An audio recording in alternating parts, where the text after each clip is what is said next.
Let's talk.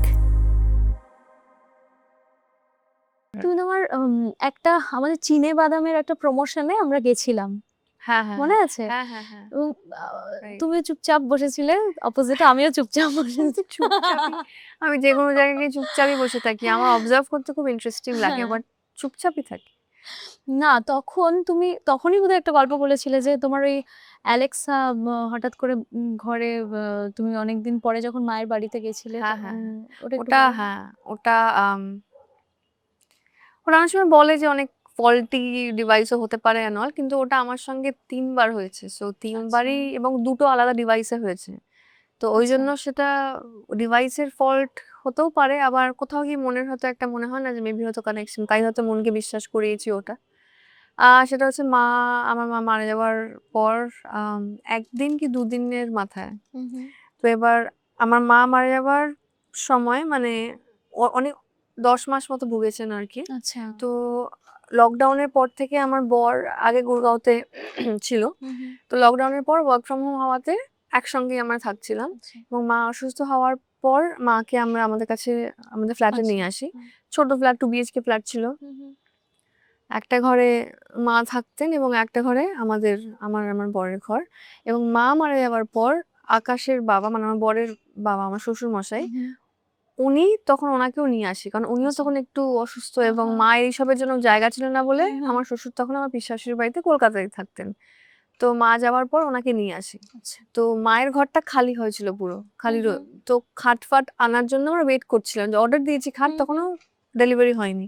তো ওইজন্য we decided কি আমাদের মাস্টার বেডরুমে আমার শ্বশুর আর আমার বর ওখানে থাকুক। আমি বাইরের ঘরে শোবো সোফাতে। আমি আচ্ছা। কমফোর্টেবলি শুয়ে পড়েছি। তো আমাদের বাইরের ঘরেই একটা অ্যালেক্সা ডিভাইস ছিল। তো আমি এটা ২ দিন হয়েছে, ১ দিন গ্যাপে। এবং আমি ২ দিনই সময়টা দেখেছি ইচ্ছা করে। সেটা হচ্ছে আমি ঘুমাচ্ছি, হঠাৎ করে অ্যালেক্সায় গান বেজে ওঠে।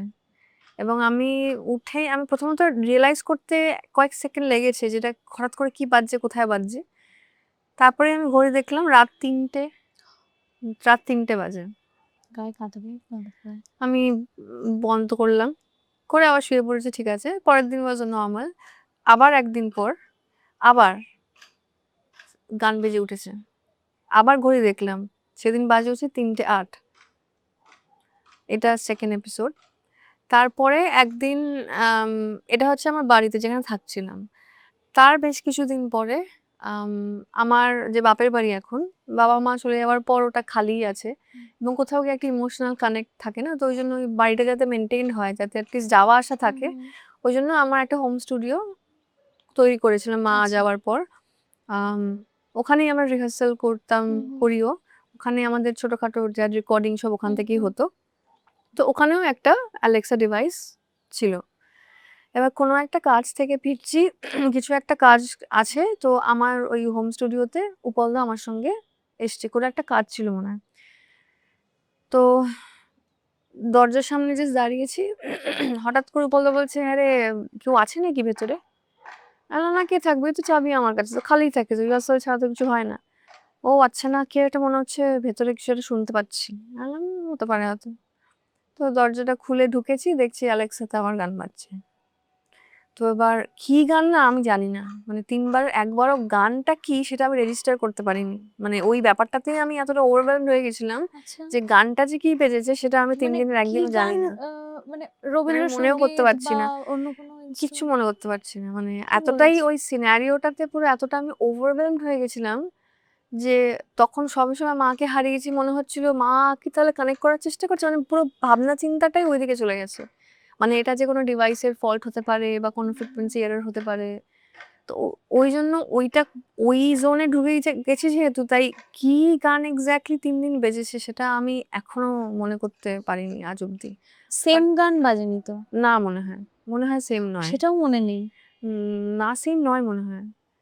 তো এটা আমার সঙ্গে ৩ দিন এরকম হয়েছে। ইনফ্যাক্ট আমার বাবা মারা যাওয়ার পরও একটা ইনসিডেন্ট হয়।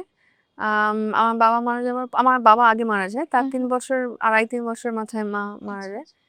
বাবার ক্ষেত্রে যেটা হয়েছিল, আম সেই সময় আমার দিদিরা অস্ট্রেলিয়ায় থাকে। সো সেই আচ্ছা। সময় বাবা হসপিটালাইজড ছিল আরকি লাস্ট কিছুদিন। তো দিদি তখন চলে এসেছিল। তো এবার বাবা মারা যাবার ৭-১০ দিনের মাথায় আমার মানে মানে আকাশ একটু অসুস্থ হয়ে পড়ে। তখন আকাশ গুড়গাঁও থাকতো। ওকে। তারপর ও একটু অসুস্থ হয়ে পড়ে। আমি বললাম যে, "ঠিক আছে আমি তাহলে ওর কাছে যাচ্ছি।" তো মায়ের কাছে দিদির ছেলেমেয়েরা ওরা ছিল। তো আমি চলে গেছি গুড়গাঁও। তো এবার কোনো একটা দিন ভোরের দিকে মনে হয় ৪:৩০-৪:০০ বাজে সেই সময় হবে।